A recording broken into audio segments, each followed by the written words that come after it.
The desert wind was not kind. It whispered cruel lullabies over the violet dunes of planet Venari, pushing fine sand into every crevice of the abandoned girl's skin. Her name was Siona. And she was dying. Siona lay face down in the dust, half buried by the storm. Her fingers barely moved beneath the silk layers of a torn ceremonial robe, the same robe she'd been given at birth to mark her place among the Telari, a race of beings connected through thought and memory. But she was unlinked. The first child born in her generation who could not join the chorus, the silent harmony of the minds. She had no voice in the collective, no echo in the stream of consciousness that sang through every city and every sky temple of Venari. She had been tested, probed, even prayed over. And then, abandoned. The final rite had not been a ceremony, but a betrayal. On her 16th cycle, her family took her out beyond the reach of the pylons, the great crystal towers that channeled the chorus across the land. They left her in the quiet desert, a place where voices could not reach, minds could not connect, and thoughts were swallowed by the sand. "You will listen to the silence now," her mother had said, her words strangely hollow to Siona's ears. And then they left her. 2 days passed. Siona drank the last of her water, a half-gulp from a cracked flask. Her lips were bleeding. Her skin was blistered. She stopped trying to crawl after the first sunrise. The desert offered no comfort, only heat, and cold, and more silence. And yet, in that final hour before her body was to give out completely, she saw something in the distance. Not a vision. Not a hallucination. A structure. Low and blocky, built from scavenged metals and stone, standing like a forgotten god's knee in the middle of the empty. A human outpost. Old, derelict, but real. A lone tower of tech on a world where technology was outlawed by the Telari. She had only seen such things in forbidden texts. Her vision blurred. She tried to scream but her throat was dust. She tried to move, but her body was weightless, sinking. And then she fell unconscious, face turned toward the wind, barely breathing. He found her at twilight. His name was Orion Vale. A human exile, once a soldier, now just a man clinging to scraps of peace. He had not expected to find a girl on the edge of the dunes. He was returning from a salvaging trip, a few solar panels strapped to his speeder, when he spotted her, a pale figure lying in the dust, her silver hair tangled like a net of broken moonlight, and the ceremonial robe tattered against the sand. He stopped. He stood there for too long, staring, heart hammering as old instincts fought with the cold logic of survival. She might be a trap. A plant. A punishment from the Telari themselves. But then she moved, just her hand, barely lifting from the sand. He ran to her. No words. No questions. Just motion. Urgency. Her skin was hot with fever. She weighed almost nothing. Her body, beneath the robe, was thin, bruised, sunburned. A small pendant hung from her neck, cracked down the middle. "I've got you," he whispered, unsure if she could even hear. She didn't respond. But her fingers twitched as he lifted her. The outpost was dim and quiet, just one tower, one room, and one bed. Orion laid her on the mattress with more care than he thought himself capable of. He bathed her face with cool water. He wrapped her in thermal cloth. He checked her pulse again and again, uncertain if it was fading or stabilizing. She didn't speak. When she finally stirred, it was the third night. Orion had fallen asleep in the chair beside her, a datapad glowing weakly in his lap. He woke to the sound of movement, barely a shuffle, and found her eyes open. Not wide, not wild. Just, open. Violet eyes. Unblinking. Filled with quiet pain. "You're safe," he said. She didn't move. Her eyes locked on his face. "You were alone in the dunes," he continued, voice soft. "I thought you were a mirage." She blinked once, slowly. "Can you speak?" "Nothing.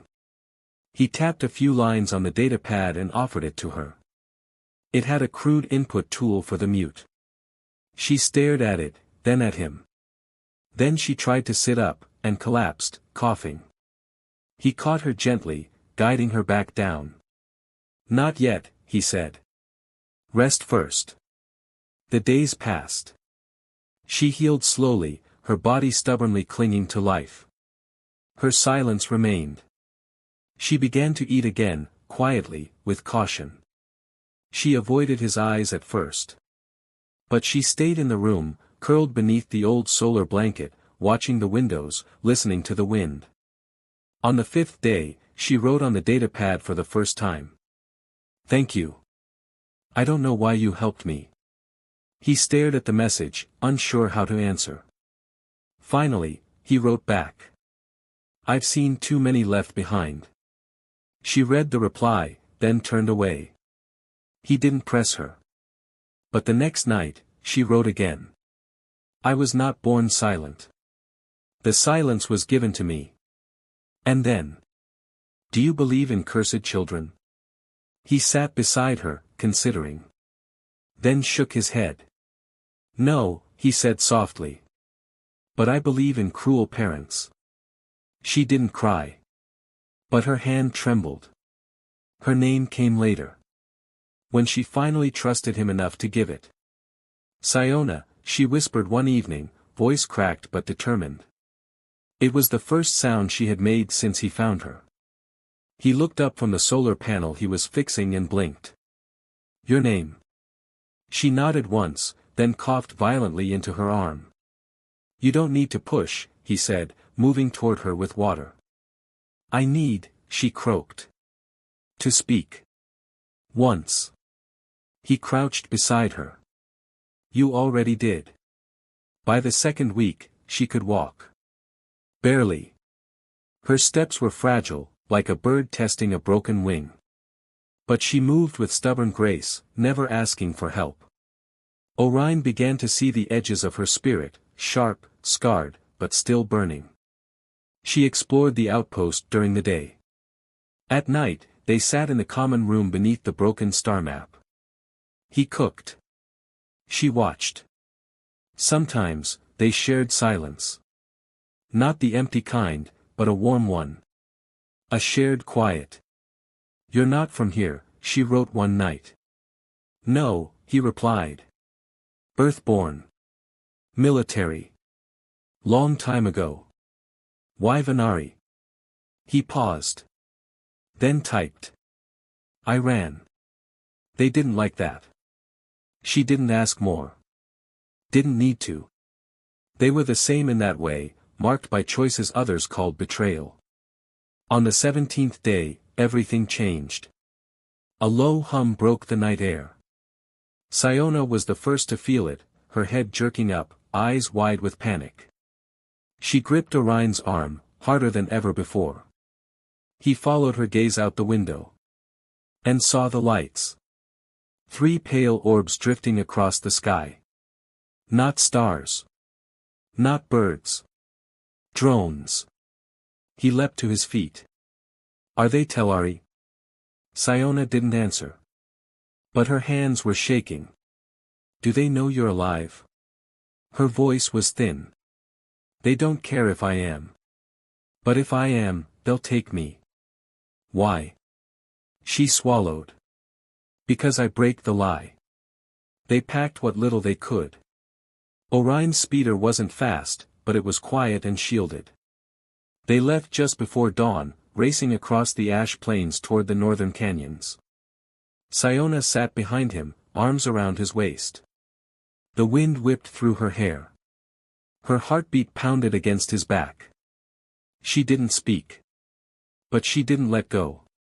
The old world was chasing her. And this time, she had someone worth holding. They stopped near the chasm of Ira, a forgotten rift where sound vanished and magnetic fields played havoc with tech. A natural sanctuary. Orion built a camp beneath the overhang. He rigged a pulse net. He kept his rifle near. And Siona, she began to speak more. Slowly. Haltingly. Voice unused, but present. I was meant to be a priestess, she told him one night. They sat around a fire made of biolum bark. I trained for years. Not in words, in the mind. But one day, it just stopped. Like someone closed a door. And I was locked outside. Did they try to help? They tried to erase me. Something changed between them in the chasm. Not instantly.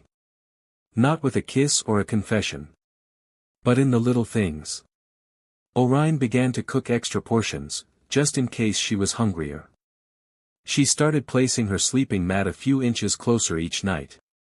One evening, as he worked on a solar regulator, she leaned over and tucked a strand of hair behind his ear. "Thank you," she said quietly. "For seeing me." He looked at her. The firelight reflected in her eyes. "I don't see a broken girl," he said. "I see someone they were afraid of." She smiled, just a flicker. "I used to wonder what it would be like," she said. "To be known. Not heard. Not linked. Just, known. And now. Now I wonder what it would be like, to be loved." Her hand touched his, light as stardust. And in that stillness, in the firelight and shadows, he leaned closer. Their foreheads touched. Not a kiss. Not yet. But the first true connection either of them had made in years.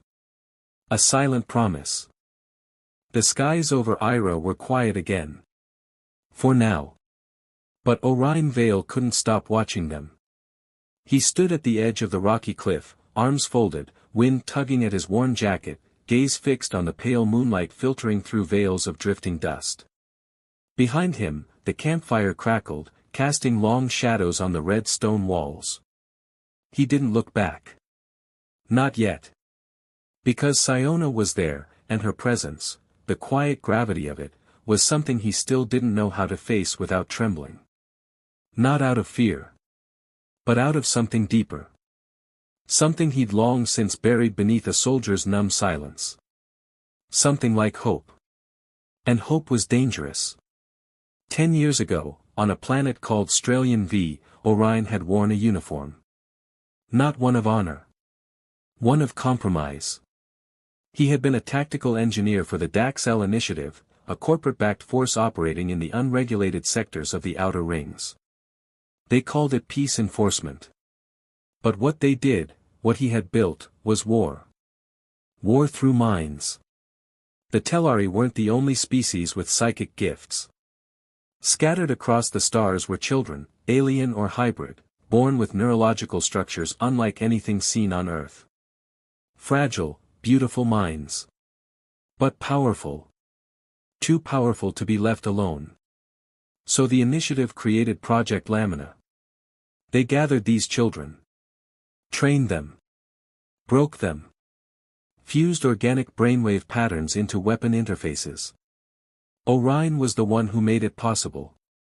He designed the filters. The channels. The language bridges. The machines that let a frightened child's fear become a fleet-wide threat analysis in real time. They said it saved lives. They never said whose. The girl's name was Taule. 8 years old. Lavender skin, white eyes like frost. She hummed when no one watched. And Orion, he watched. Because she reminded him of something. Maybe his sister back on Earth. Maybe the ghost of a future he had once wanted. He saw her cry when the others couldn't link. He saw her shake when they hooked her up to the grid. And he saw her go silent the day they erased her first memory, of her mother's voice. He never forgave himself for building that machine. So he broke it. One night, under artificial stars, he took her hand and fled. They never caught her. But they caught him. He refused to give names. Refused to talk. He was branded a traitor. Exiled to Venari, a planet under ancient restrictions. No tech. No travel. No tether to the world he left behind.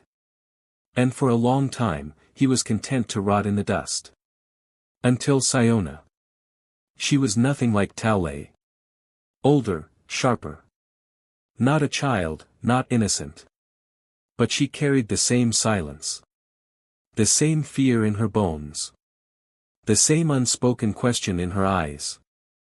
Do I deserve to exist? And Orion had never wanted to answer more than when she looked at him like that. The outpost was gone. They abandoned it fully after the drones passed. It had always been temporary, but now it was burned behind them, like the past. Orion carried only what mattered, gear, food, and the green pendant he had made long ago from a shard of one of Taliai's broken resonance stones. Siona had seen it once and asked what it was. A mistake, he said. But now he wasn't sure that was true. In the canyon, Siona began to laugh. Not often. Not loud.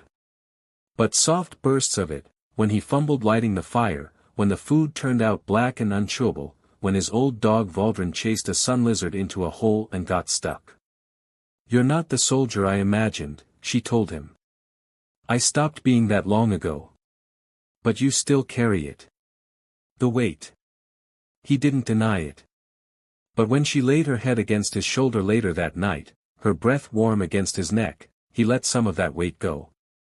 They kissed on the 23rd night. Beneath a sky full of meteor trails, her hands gently tangled in the fabric of his collar. It was hesitant. Raw. Uncertain. But it was real. And Orion had lived too long with ghosts. When her lips parted from his, she didn't apologize. She simply whispered, if we only get one moment, I want it to be this. He didn't ask what she meant. He just held her. He began writing again. Not logs. Not reports. Letters. To no one in particular. To himself. To the life he thought he would never have. Sometimes he read them aloud while she listened, curled up beside the fire, chin on her knees. Today she smiled when she saw the seedling sprouting in the mineral bed. He read one night. I didn't say anything. I just watched. It felt more sacred that way. She didn't respond. But her hand found his. And that said enough. But peace is never permanent. Not on Venari. The signal came on the 30th night. A coded frequency, subdermal tech buried deep inside Orion's right forearm, long dormant, suddenly flaring with light and heat. He woke with a start, arm searing. Siona was already up, her eyes locked on the red light pulsing beneath his skin. What is that? He swallowed. A warning. From who? The ones who exiled me. Why now? He stared at the glowing mark. The code was short. 6 characters. 1 directive. Lamina asset compromised. His blood ran cold. Because something's been found, he said. What? He looked at her. Not at her face. At her mind. And saw, finally saw, what he had tried to ignore. The faint hum. The heat when she touched him. The strange dreams she had whispered about. Voices not hers. Memories that weren't from her own eyes. She wasn't just cut off from the chorus. She was carrying something inside her. Something psychic. Something powerful. Something the initiative might want back. They didn't speak for hours after that. He stared at his arm. She stared at him. The space between them was full of everything they didn't want to say. Until she stood, walked to him, and sat down on his lap like she belonged there. Will you give me up? She asked, voice thin. His answer came in 3 words. Never. Not you. She kissed him again. And this time, there was no hesitation. Only heat. Only need. Only the kind of love born from fire and silence and survival. They left the chasm the next day. Moved higher into the ridge. A new shelter. Deeper defenses. Siona began trying to reach into herself again, to understand what it was the Telari feared, and what the initiative might come for. Orion trained her to shoot. She wasn't bad. But her weapon was something deeper than bullets. You feel people, he told her. But they never let you feel yourself. She closed her eyes. And when she opened them, something in her gaze had changed. Less fear. More flame. On the 42nd night, the hunter arrived. Not a drone. Not a scout. A man. Kirill. Silent as dusk, he crept into the ridge with a cloak made of Lyra beast fur and a blade shaped like a serpent's tongue. He watched the camp from afar. He saw her. And instead of drawing his weapon, he dropped his pack. And began to cry. The wind on the ridge was cold. Not biting. Not cruel. Just, cold. Kirill sat on the edge of a shattered cliff, his cloak wrapped tightly around his shoulders, his blade across his lap, and his eyes fixed on the distant glow of a fire. The humans' camp. He could see her, Siona. Alive. After all this time. After the elders declared her gone, the chorus severed, her name struck from the memory lattice, her blood called defiled.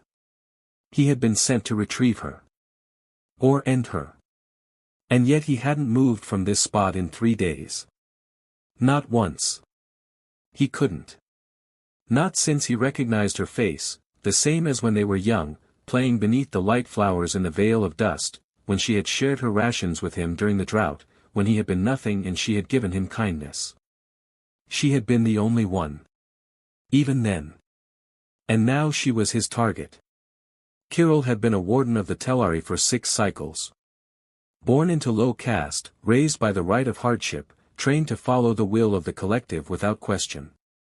His thoughts were not his own. His purpose was assigned. But there was a time, before the markings, before the oath, when he had doubts. When he had loved her. In secret, of course. He was barely 12 when he first realized it. And by then, she was already marked as other. Still, he remembered her hands. Her silence. How she never joined the chorus but always understood him. In ways no one else did. And now. Now she lived among humans. With a human man. Kirill unwrapped the scroll embedded with the psychic order. It pulsed red with every hour it remained unfulfilled. Return the asset. Or eliminate. No middle path. The Telari called it preserving balance. Kirill called it erasure. He closed the scroll and set it beside his blade. Then he buried his face in his hands. He remembered the last time he saw her, dragged into the desert, eyes blindfolded, her mouth gagged not for silence, but to prevent her from using a forgotten word of power. She didn't fight. Didn't scream. Just looked at him once, right before they took her out. And he had turned away. Like a coward. Like a servant of the chorus. Like someone who had forgotten his own soul. On the 4th night, he made his decision. He stood, gathered his weapons, and walked toward the human's fire. He didn't cloak himself. He didn't draw steel. He just walked. Orion was the first to rise. He was cleaning a rifle when he heard the soft crunch of boots on gravel. The man before him was tall, cloaked in beast hide, eyes marked with white ink, the mark of a warden. His grip on the rifle tightened. Siona came to the doorway, lips parting in fear. But Kirill raised both hands. I come unarmed, he said softly. A lie. But a tactical one. I don't care, Orion said coldly. Turn around. Siona stepped forward. Her voice was quiet. Kirill. The name cut like a blade through the night. He stopped breathing. You remember me, he said. She didn't answer. But her eyes spoke what her mouth wouldn't. Pain. Disbelief. Rage. And somewhere, deep down, grief. They sat around the fire. Kirill, a few steps away. Not out of fear, but out of shame. He didn't ask forgiveness. He didn't tell lies. He just spoke the truth. They sent others. 2 teams. Both failed. We know, Orion said. They'll send more. Then we'll stop them. Kirill looked at Siona. They think you're housing something. A fragment of the Echo engine. She blinked. I don't know what that is. Then they'll take your mind apart to find it. Siona said nothing for a long time. Why are you warning us? Orion asked, voice tight. Kirill turned to him. Not with anger. But with brutal honesty. Because I loved her. Orion didn't flinch. But Siona did. You left me, she whispered. I was scared, he replied. Not of you. Of what they'd do to me. Of what they'd make me become. And what are you now? His jaw tightened. Nothing, he said. But maybe not a monster. The days that followed were tense. Kirill stayed near the ridge, helping when asked, keeping his distance otherwise. Orion didn't trust him. But he didn't stop Siona from talking to him either. Because he saw it, that ache in her. The ache of history. Of things left unsaid. And he wasn't the kind of man to keep her from her own healing. One evening, she and Kirill sat on the rocks near a glowing pool of thermal mist. They didn't speak for hours. Finally, Siona broke the silence. Do you still hear the chorus? Kirill hesitated. Yes. But it's faint. Like wind behind a wall. Do you want to hear it? I don't know anymore. She reached toward him, not to touch, but to offer her hand. I don't have a chorus, she said. But maybe I can still be heard. He didn't take her hand. But he wept again. And she didn't look away this time. The conflict came on the 6th night. A drone. Not a scout. A signal beacon. It swept overhead, scanning, transmitting. Fast, silent, lethal. Orion shot it down. But not before it pinged a location. They had days. Kirill stood with them as they planned. Not as a warden. Not as a betrayer. As a defender. Siona gave him a blade, her blade, carved from crystal glass when she was 12. The same he once gifted her before the elders deemed it improper. He took it with trembling hands. The romance between Orion and Siona changed subtly in those days. It didn't fade. It deepened. Less hunger. More connection. Less desperate. More steady. She chose to sleep in Orion's arms, but her dreams were clearer now. And in those dreams, a name kept repeating, Lamina. Orion asked her, gently, one night. Do you think you're part of the engine? She didn't answer with words. She closed her eyes and whispered something in a tongue that wasn't hers. The air shimmered. A flower bloomed from the dry rock beside her hand. They stared at it in silence. She looked up. I think I'm what they tried to build. But it happened, on its own. Orion didn't move. He just held her hand tighter. And Kirill, from his shadowed corner, whispered a prayer to the moons. Not to save her. But to let her keep her freedom. The enemy arrived on the 7th night. Ships. Real ones. Hovercraft black with the sigils of the Daxel Initiative, the same group that hunted Orion, and perhaps now saw Siona as the next evolution of warfare. The camp was ready. Siona stood at its center, her arms bare, her eyes unafraid. Orion flanked her left. Kirill her right. They didn't speak. They didn't run. They waited. The beacon of violence pulsed in the air. But so did something else. Something older than weapons. Older than mind links. Trust. And the girl once called cursed now stood with two men, one from her past, one from her future. And she was no longer afraid of either. The sky had never spoken to her. But it watched. Melis wandered through the dead forest beneath the halo peaks of Ira with blood on her sleeves and no memory of where she had come from. The wind carried whispers she couldn't understand.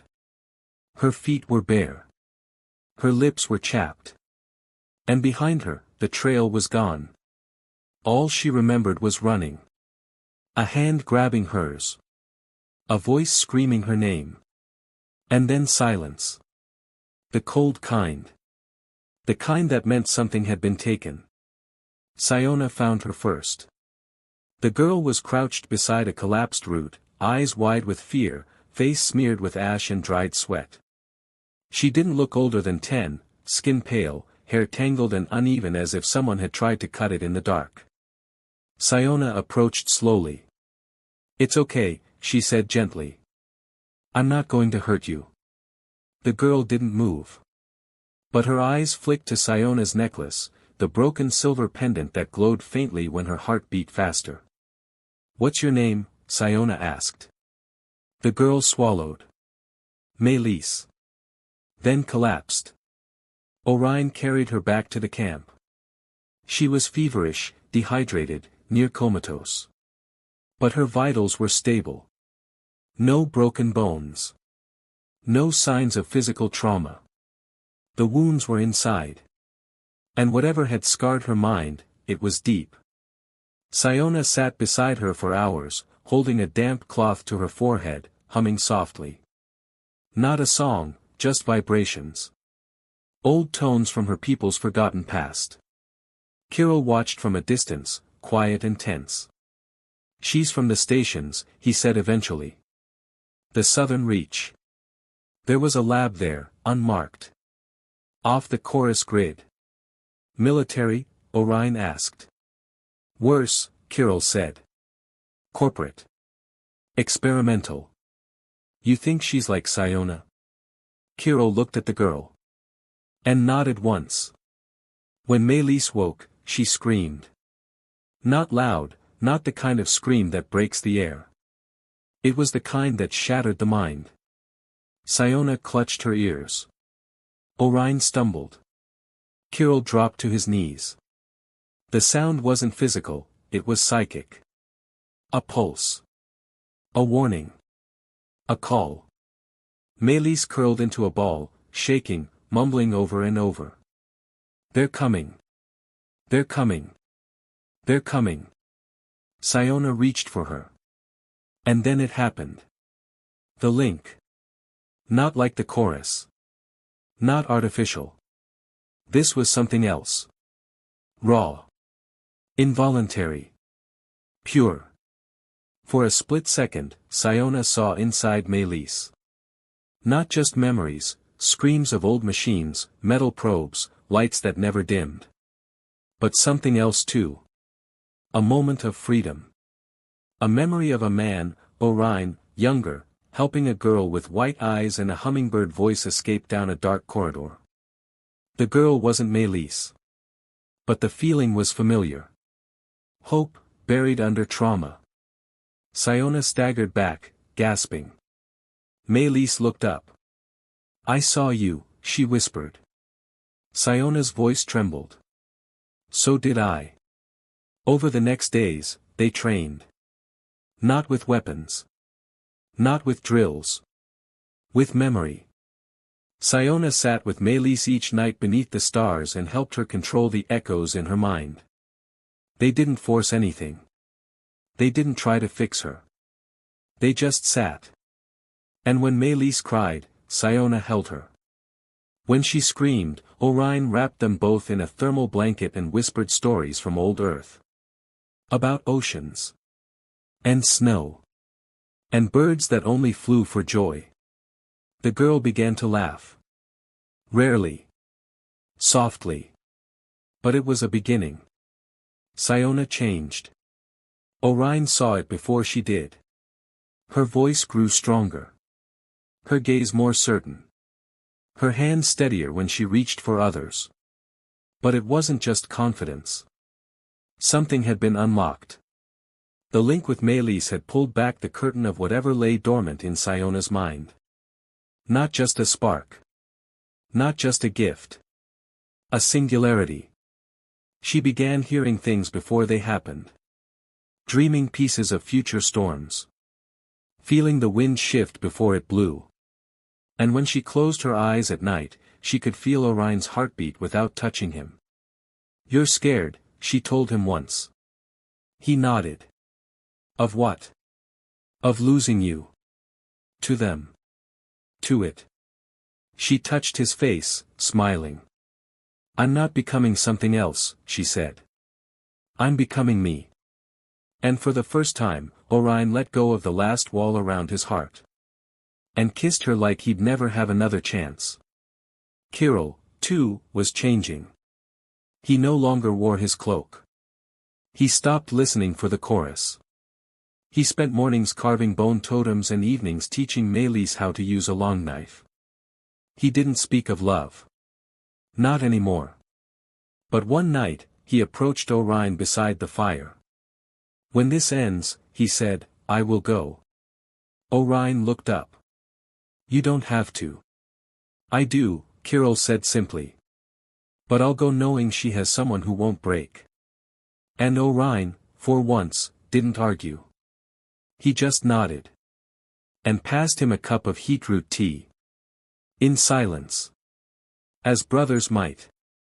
The signal came again. This time, it wasn't drones. It was a cruiser. Orbital. Black-flagged. Carrying more than soldiers.